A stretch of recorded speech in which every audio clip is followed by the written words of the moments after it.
Yeah. Hi, everyone. Katsura here speaking, internet's busiest anime nerd. And I never thought I'd be doing this. This could be a bit of a shocker, but you won't believe this. This brand new anime called Momentary Lily, it's not good. Yep, Momentary Lily. This is a brand new anime to come out of the winter 2025 season by the good folks of Gohands Studios, which, if you know Gohands Studios, what they're known for, let me show you what they're known for, first and foremost. So, Gohands Studios came out with some pretty interesting animes during their heyday and as of late. Um, from the K series, if anyone's even familiar of that franchise, to the Sedokai Yukino Domo series. Sorry if I butchered the name.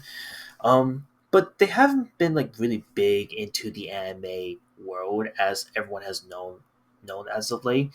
But it definitely there's this studio definitely caught my attention for an anime they dropped, I believe back in 2023, with a show called The Girl I Like Forgot Her Glasses, which is still to this day one of the craziest fun bad animes I had the pleasure of watching. In the future, I'm definitely going to be talking about this show, or maybe I will even talk about it when I drop the best and worst anime of 2023, if any of y'all are interested in that. But let me digress. The Girl That Forgot Her Glasses had some of the craziest moments in the show where the animation was super whacked out, the story was really dog shit and really plain and mediocre like every other slice of anime comedy you would want.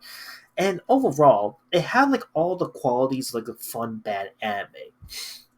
So given Gohan's reputation as of late, I went into this new anime called Momentary Lily with high expectations, or should I say not? Because I was hoping that this show would be like another slam dunk in the shitty, fun, bad, trash anime that Gohands has been known for at the moment. But if this is where the studio's heading, I don't know what's going on. For one, this is a show that I'm pretty sure none of you have even heard about, but I figured, again, talking about this is the best way I can get this out because I just watched the first two episodes of the show, and I can tell you, I'm going to have a hard time singing through the show because unlike the girl like forgot her glasses, this show right here, I can't see myself singing through this and suffering through this show any longer than what I've been suffered through for two episodes. So where to begin with the show? This show, if you already read the synopsis already and got spoiled on it, it's basically about a bunch of girls who are essentially fighting against robotic invaders after an apocalyptic event. So we're already copying off the premise that's somewhat weirdly similar to like World's End Harem, if you remember that show that came out.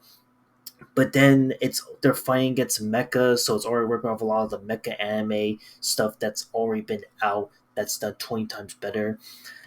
And you have girls that these six random girls that we got no idea what the hell they are, where they came from. Sure, they did dive a little bit deeper to one of the characters, which is her right here, but like there's nothing much to talk about with her other than the fact that the reason she's here, the reason she survived the apocalypse, is that I was so lonely and I was so afraid and I was so scared. I didn't know what to do when the robots came. I was dead. I didn't know what to do.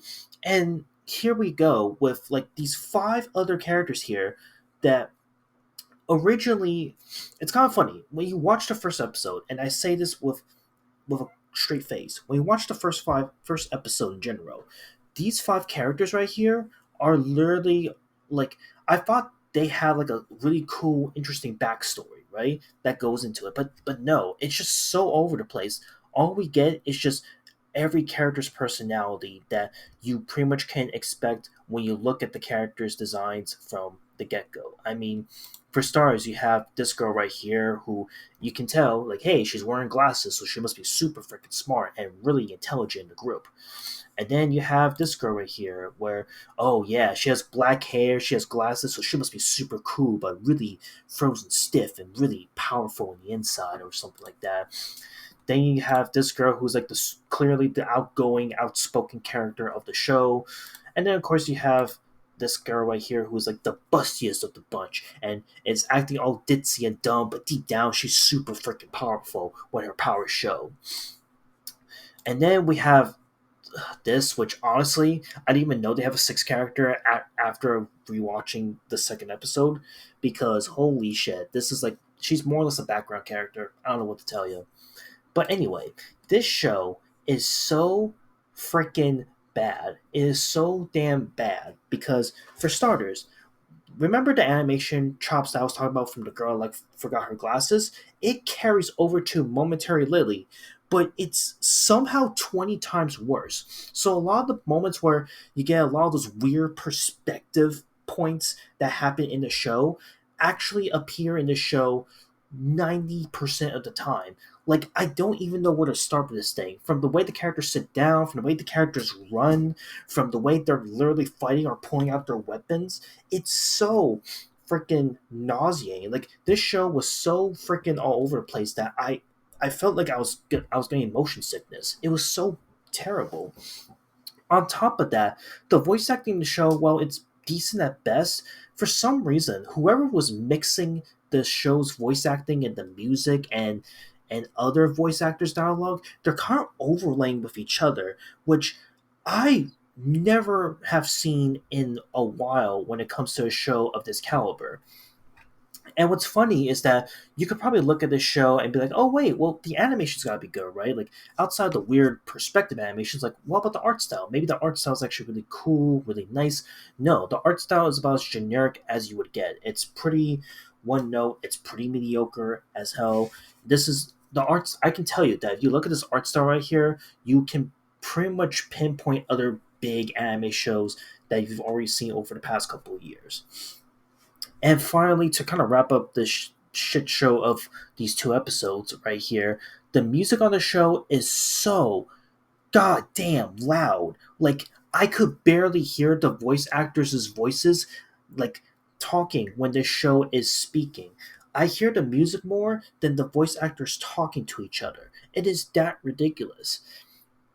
And look, I'm gonna just kind of wrap this up by saying that, man, if Gohands is trying to go in this weird, fun, bad anime route that I see a lot of these animation studios are doing as of late, this is not it. The Momentary literally is not it. This is like the bottom of the barrel of like worst freaking fun bad shows that should not have come out of the vault.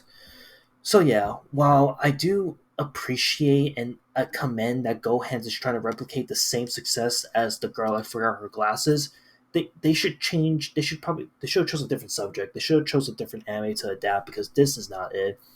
And the fact that this is an original source material and it's not even an anime adaptation of a manga adaptation, you could say, is quite perplexing. And to wrap this up, this is basically what would happen if you were to watch an anime based off of a mobile game. And I'm just going to leave it at that.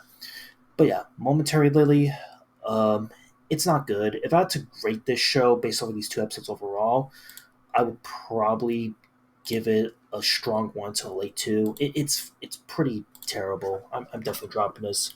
I'm going. I'll talk to you guys in the next one. I can't. I just had to talk about this because holy crap, what the hell did I just watch today that got me talking about it? So yeah, see ya.